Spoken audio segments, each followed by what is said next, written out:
તો નમસ્કાર મિત્રો અત્યારના સૌથી મોટા સમાચાર મળી રહ્યા છે કે ચૈત્રભાઈ વસાવાને 7 વર્ષની જેલની સજા થઈ છે અને બીજા સમાચાર એ મળી રહ્યા છે કે ચૈત્રભાઈ વસાવા તેમનું ધારાસભ્યનું પદ ગુમાવી ચૂક્યા છે. એનું મેઇન કારણ એ છે કે આ સરકારના નિયમ મુજબ કોઈપણ ધારાસભ્ય 2 કે 2.5 વર્ષની અંદર એ ધારાસભ્યને કોઈપણ પ્રકારની જો જેલ થાય તો તેમનું તે ધારાસભ્યનું પદ રદ થઈ જાય છે, એટલે કે એમને ધારાસભ્યનું પદ છોડવું પડે છે. મિત્રો, ચૈત્રભાઈ વસાવાની પત્ની શકુંતલાબેન વસાવા અને ચૈત્રભાઈ અને અન્ય 9 લોકો તેમના ઉપર આ ગુનો દાખલ કરવામાં આવ્યો છે અને એ બધા જેલમાં જવા માટે રવાના થઈ ગયા છે. અને બીજી વાત કે તેમના ચૈત્રભાઈ વસાવાના નાના છોકરાઓનું, કેમ કે ચૈત્રભાઈ વસાવા જે ગયા હતા એ તો પોતાના સમાજ માટે લડવા ગયા હતા, કેમ કે હાલ આદિવાસી સમાજને બહુ મોટો ઝટકો લાગ્યો છે. એનું કારણ છે કે જે મેઇન એમને લડવાવાળા વ્યક્તિ હતા એમને 7 વર્ષની સજા થઈ ગઈ છે. અને મિત્રો, તમને શું લાગી રહ્યું છે કે લોકો તેમને છોડાવવાનો પ્રયત્ન કરશે કે નહીં કરે? કેમ કે ચૈત્રભાઈ વસાવા જે પણ કાર્યો કર્યા છે એ લોકોના હિતમાં કર્યા છે. ચૈત્રભાઈ વસાવા ભલે એમના વિસ્તારની અંદર નહીં તો બીજા વિસ્તારની અંદર કંઈ પણ એમની જરૂર પડી હોય તો ચૈત્રભાઈ વસાવા બેઝિઝક જઈને બધા જ લોકોનું કામ કર્યું છે.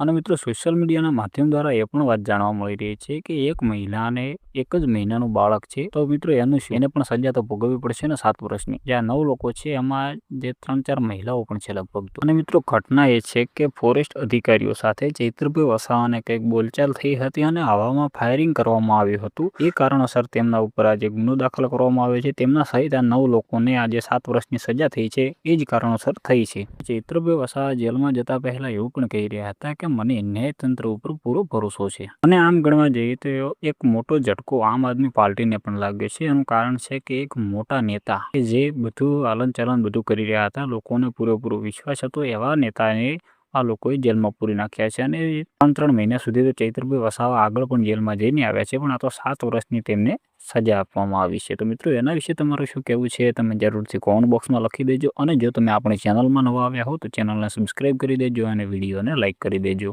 મિત્રો, આ જે સમગ્ર ઘટના છે એના ઉપરથી તમને શું લાગી રહ્યું છે કે ચૈત્રભાઈ વસાવાએ પહેલા ભાજપમાં જવાની ના પાડી હતી એટલે આ કેસને રીઓપન કરવામાં આવ્યો કે ફરી શું, એનું કારણ શું હોઈ શકે? કેમ કે આટલી ઝડપી સજા કોઈ દિવસ કોઈને આપવામાં લગભગ તો આવી નથી. એના વિશે પણ તમારું શું કહેવું છે તમે જરૂરથી કોમેન્ટ બોક્સમાં લખવાનું ભૂલતા નહીં.